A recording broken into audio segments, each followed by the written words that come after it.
Jake Hollister froze on the forest trail, his heart hammering against his ribs as he stared at the empty, ancient oaks of the Appalachian wilderness. 3 seconds ago, he had stopped walking, but the sound of heavy boots crunching through dry leaves continued for 2 more steps behind him, perfectly mimicking his pace before falling into a terrifying silence. When he spun around, the beam of his flashlight cut through the mist to reveal nothing but shadows and swaying moss.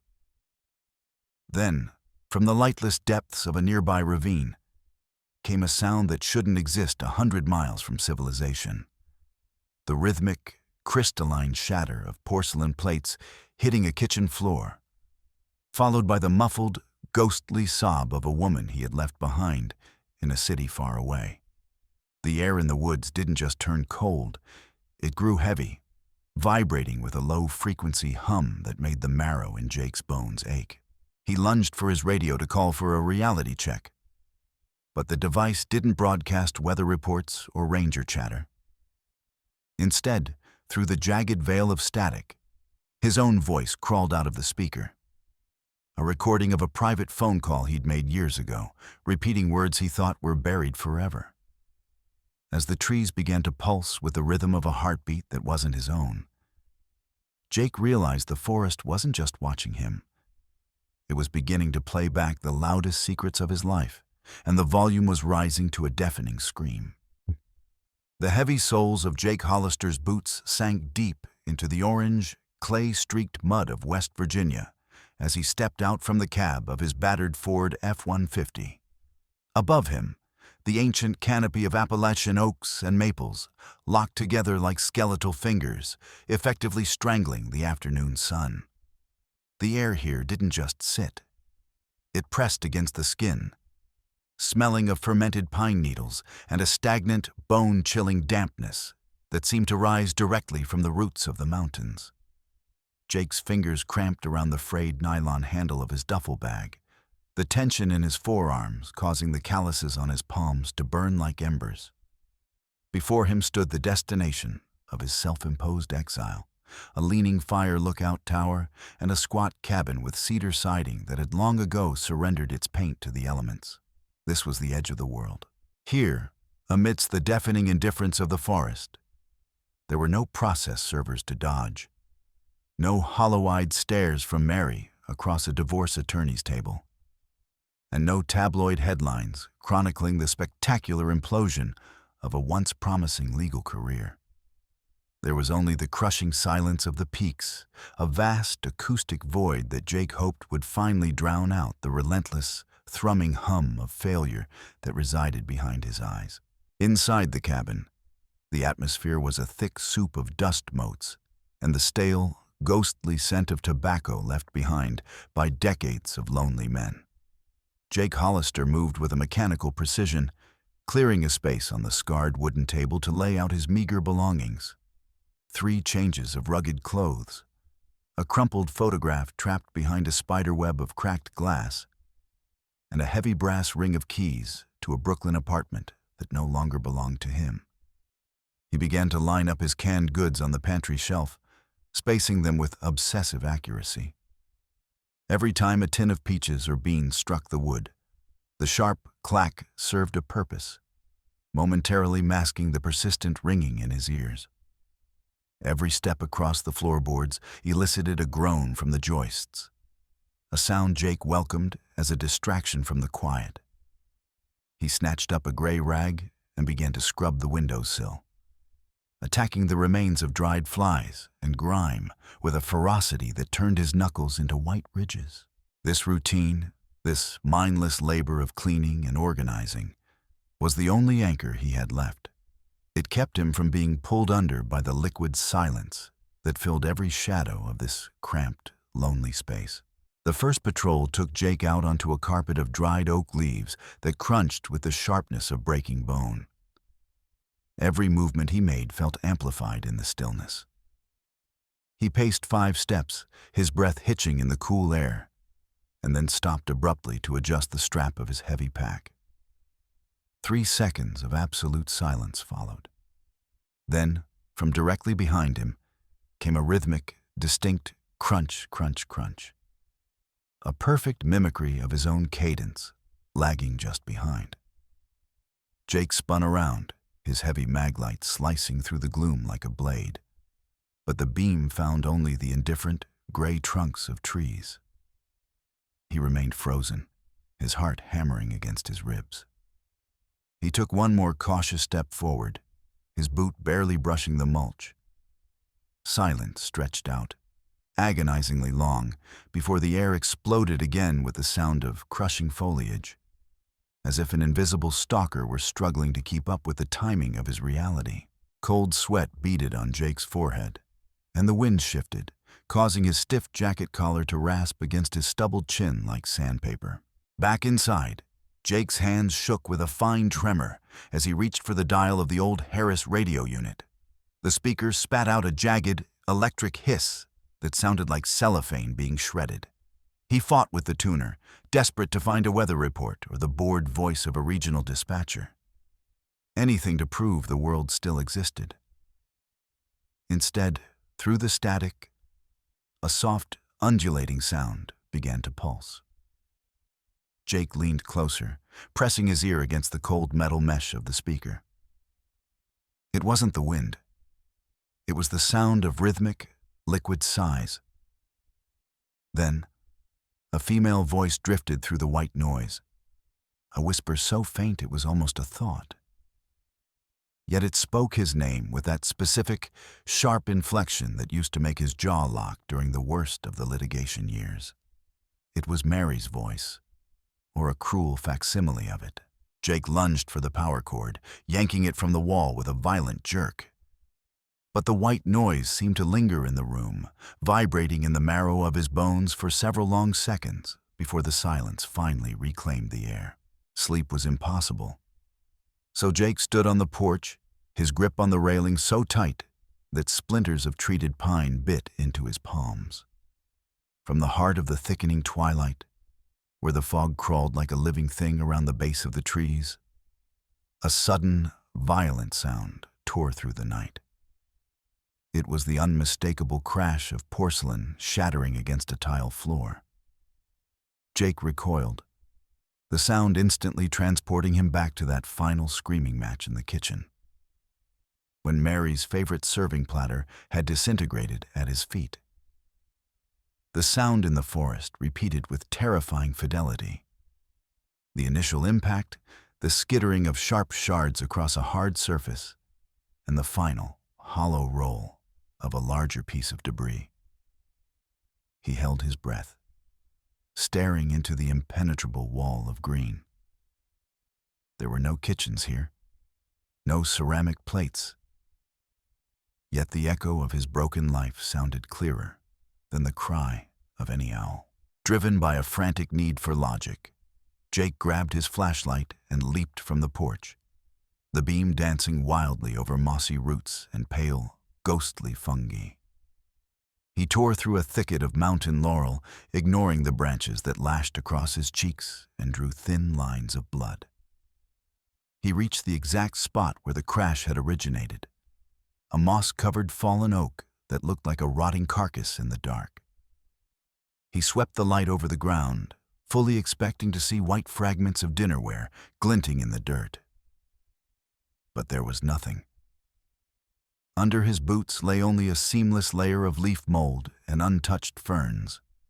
No porcelain, no debris, just the heavy scent of damp earth and the stillness of the trees. Jake wiped his face with a trembling hand, feeling the cold sweat mingle with the grit of the forest. He retreated into the cabin and slammed the iron bolt home with a resounding thud. His breath came in ragged, shallow gulps as he stared at his hands in the flickering amber light of the kerosene lamp. Exhaustion, he croaked into the empty room, the words sounding foreign even to him. Just the stress. He moved to the small first aid kit and fumbled with an orange plastic bottle. 2 white sedative tablets spilled into his palm, and he swallowed them dry, the bitterness coating his tongue. He collapsed onto the narrow cot, pulling the wool blanket up to his chin like a shroud, His mind tried to construct a rational defense. Auditory hallucinations, sensory deprivation, the tricks of a tired brain. Until the heavy, chemically induced sleep began to drag him down into a suffocating darkness. A dry, explosive crack jolted Jake upright in the middle of the night. The sound was identical to a heavy oak door being slammed into its frame by someone leaving in a blind rage. He scrambled out of bed, heart racing, and lunged for the door.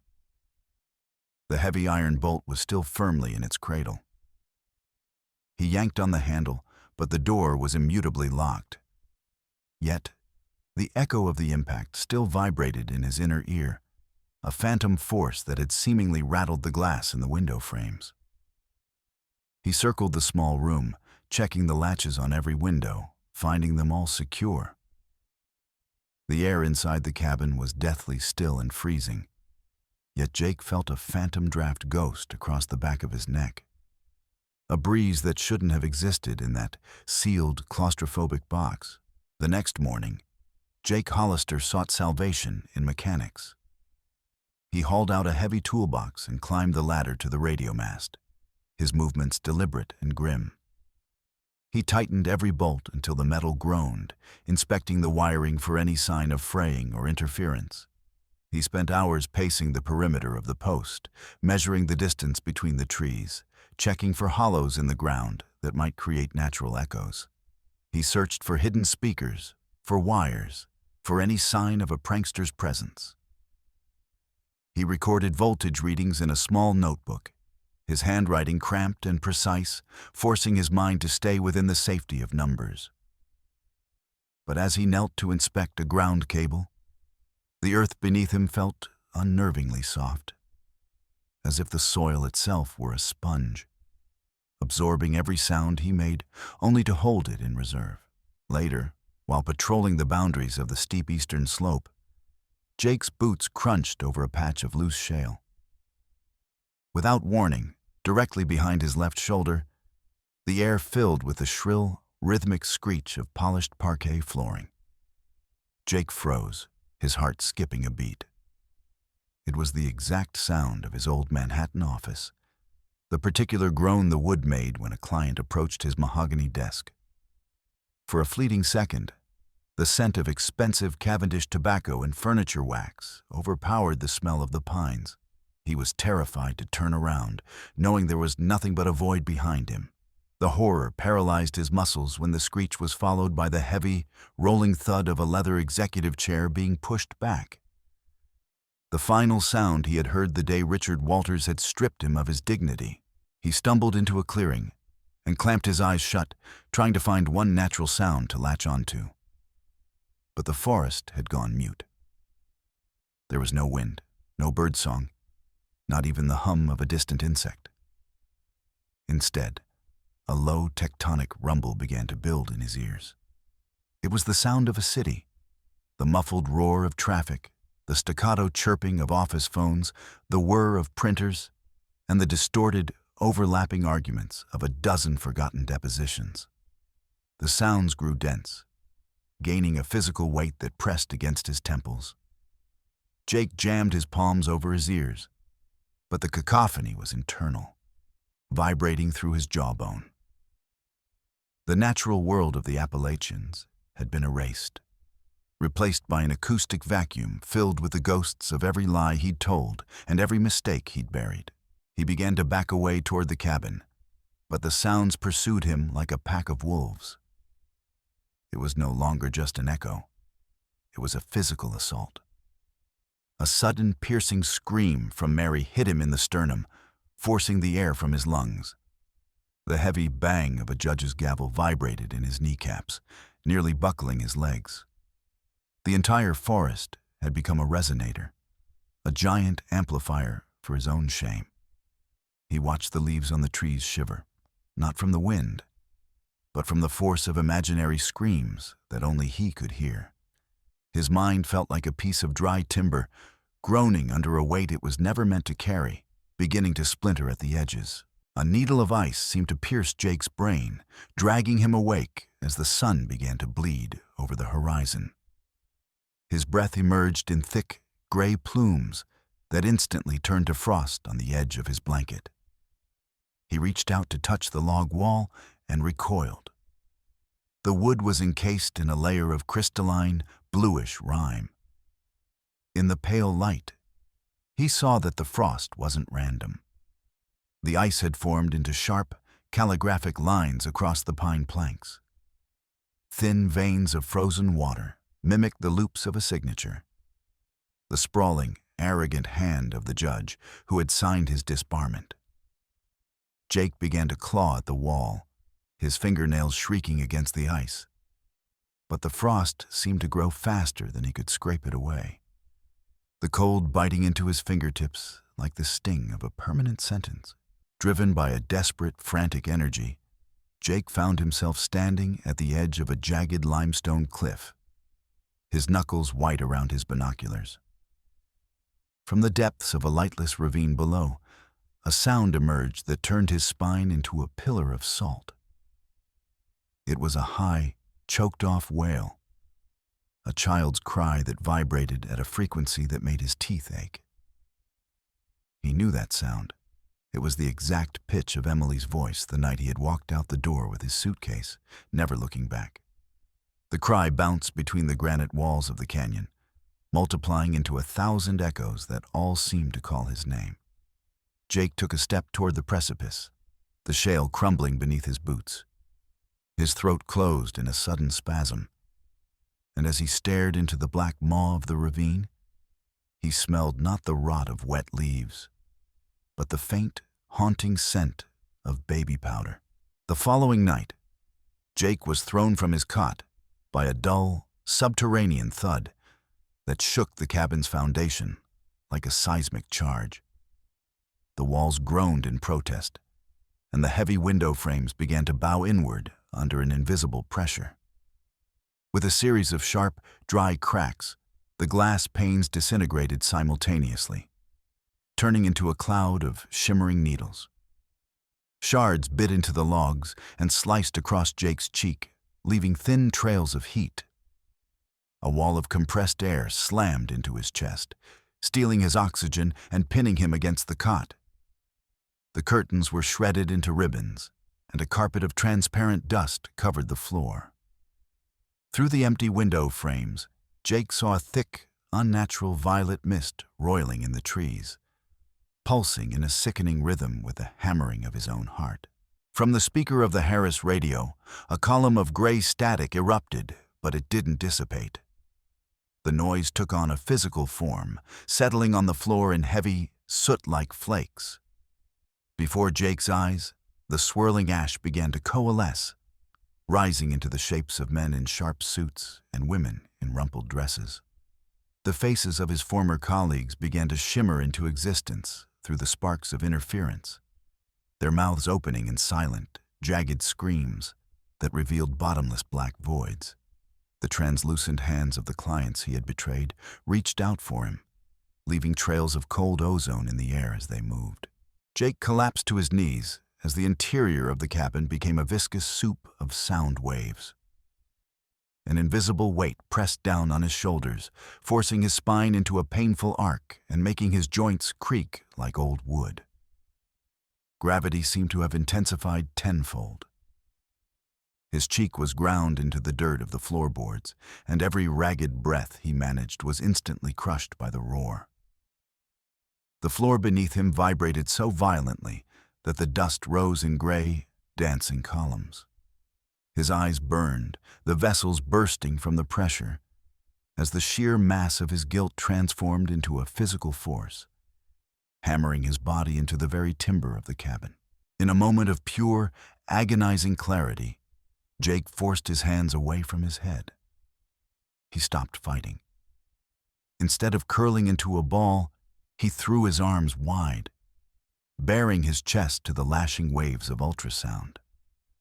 The vibrations tore through his rib cage, forcing his heart into a frantic, alien rhythm. The skin on his face rippled like the surface of a pond in a storm. He stopped trying to hide behind his denials. He opened himself up to every decibel of the forest's fury. letting the needles of sound stitch through his flesh. The air around him began to shimmer with a blinding, incandescent light, a maelstrom where his fear finally began to dissolve into the noise. He clamped his eyes shut, retreating into the darkness of his own mind. Instead of blocking the chaos, he began to pull up the memories he had spent years trying to drown. The forged documents, the envelopes of cash, the cold indifference he had shown to the lives he had ruined. With every memory he summoned, the resonance in the room grew sharper, turning into a thin, searing whistle. He mentally turned the pages of every lost case, feeling the sound gnaw at his bones. The vibration of the walls synchronized with the pounding of his conscience, creating a single, devastating chord. Sweat poured down his face, but he dove deeper into the inventory of his own moral rot, fueling the acoustic fire with the truth.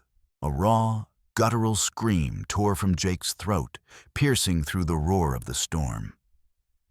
He spat the name of Marcus into the void, the man whose business he had dismantled for a bonus.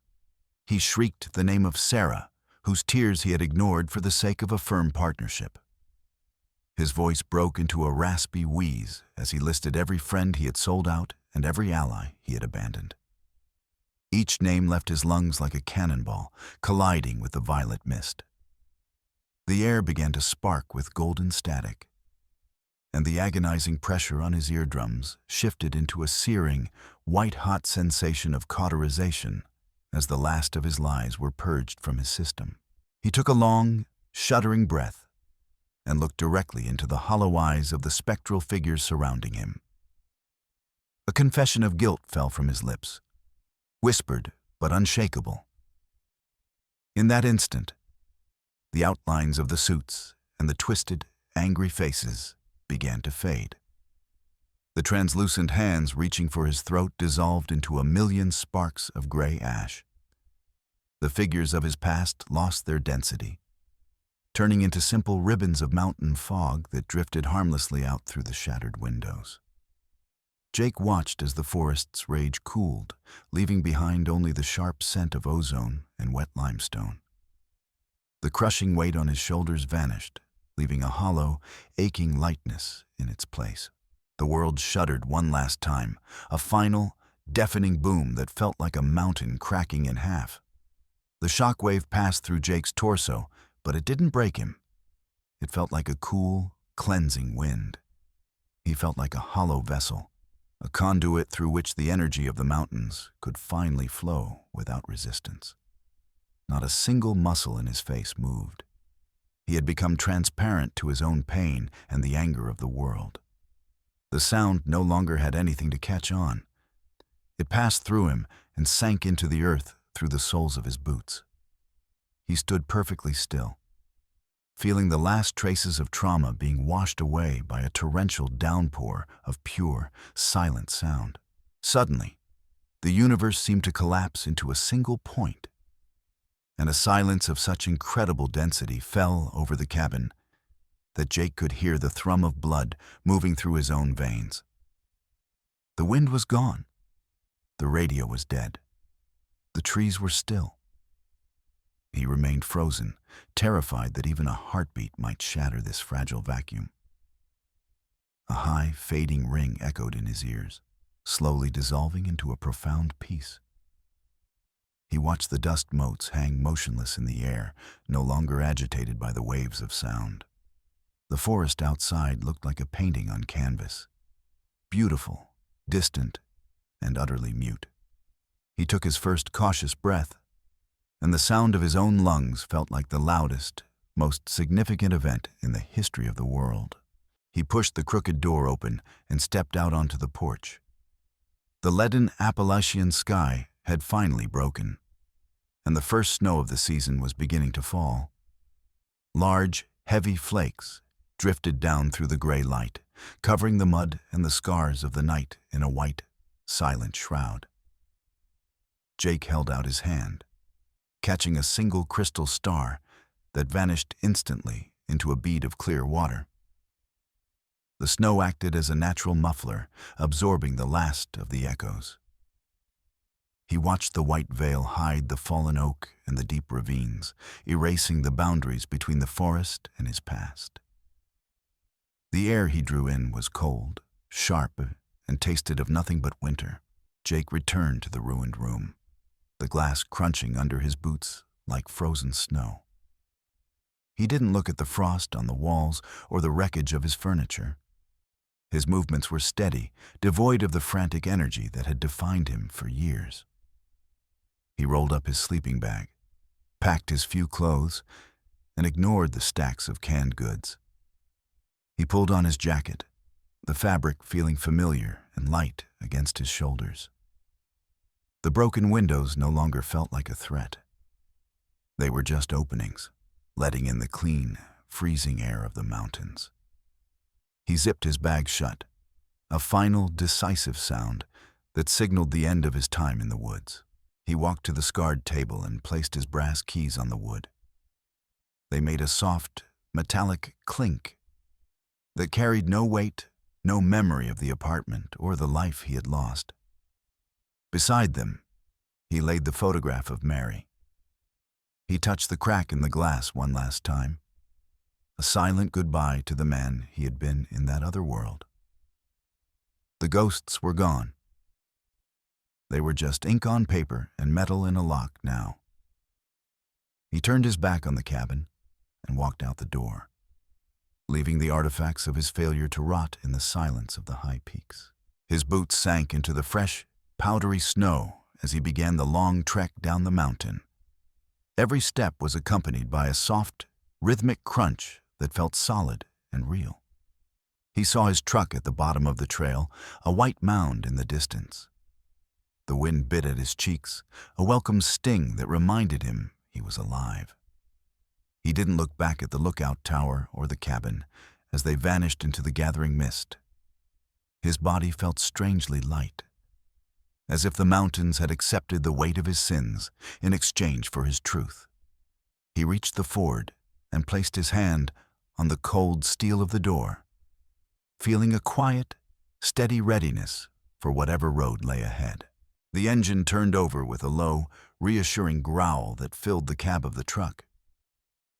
Jake turned on the heater and watched the wipers clear a path through the snow on the windshield. He put the truck in gear, the tires humming as they found traction in the frozen ruts of the road. He didn't reach for the radio. He didn't need the noise.